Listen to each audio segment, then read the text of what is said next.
Hey guys. Oh yeah, you can't see anybody. It's awesome. Okay. Um, hey, my name's Andy. So I paint. This is paintings. I design and I make music. I used to make experimental electronic music under the name Secret Mommy, but recently I've made a choice to do it under my own name. Just because I want to kind of give the impression, the way I feel about it is that I have one kind of unified art. I have one art practice, and it just happens to have lots of different sort of ways that I do it. But I don't want to be like, oh, when I do this, call me this. When I do this, call me this. So anyway, but now my music is just under my own name. Yeah, and Grace Gallery used to represent me until they closed their doors recently. Rachel has done one of these things before. I was there. It was good. I think there was a photo of me playing dodgeball in it, which is arguably why it was good, actually. So yeah, I was born in Vancouver. I was born in North Vancouver, actually, sorry. And I got into music at like quite an early age. I was in my first punk band when I was 11. We were called DBS. We had this weird sort of slight fame because Much Music had to play our videos when you're a Canadian. So, we kind of got, I don't know, maybe exploited by the media as being like a kitschy sort of novelty kid punk band. A lot of the press would say that we were very good for our age, which I don't really know if I'd give us, but it might be a bit generous. So punk rock, it's not really something I listen to anymore at all. It's not really, oh, there I am, look, I'm really mad. So it's not something I really identify with. The punk ethos might be something I don't prescribe to that much anymore.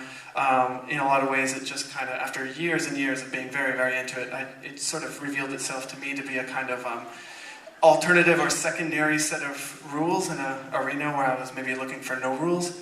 And so, but in one way, it's still a huge part of my life, and that was sort of described in my intro, where I was taken by the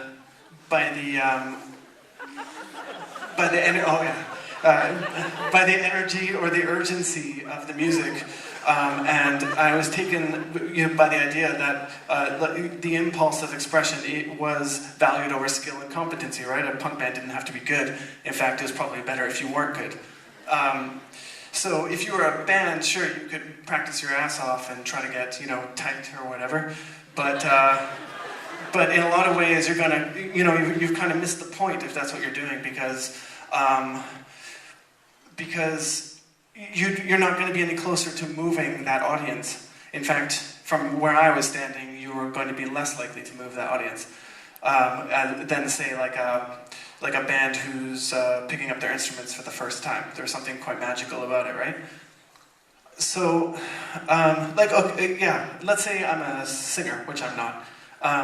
So you could practice your pitch and your runs, and you could practice the way that when you hit that high note in that one song, you got to crack your voice a little bit to kind of signify a certain emotion or like the drama of that moment, and maybe the lyrics are kind of dramatic right there, and you want to tug at people's heartstrings.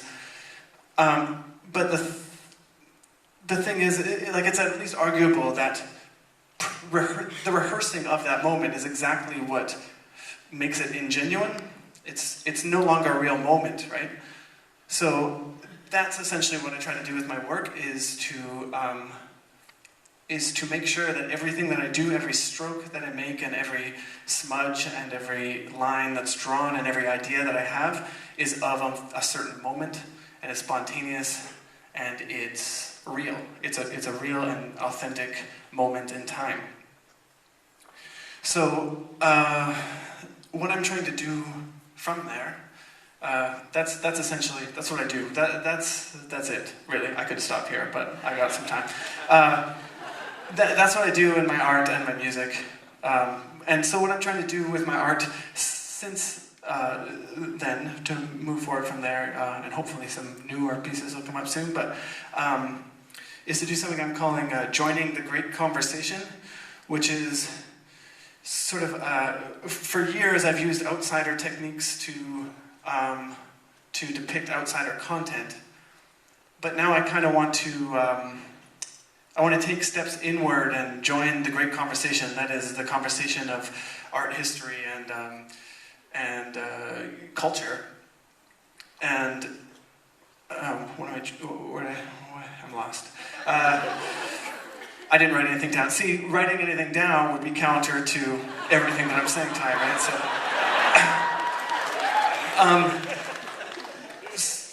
So yeah, I want to join the conversation. And while I don't want to lose my sort of, the way I'm kind of, my humor, I guess. You know, I think in a lot of ways my work is, well, in almost all ways, my work is just kind of making fun of me and maybe the audience of my work and the art world and probably the absurdity of life and the world in general, actually. So, and while I don't want to lose that, I want to do it by becoming a participant, right? I want to join the conversation, and I want to do it as an artist joining in on the conversation rather than a painter commenting from the sidelines.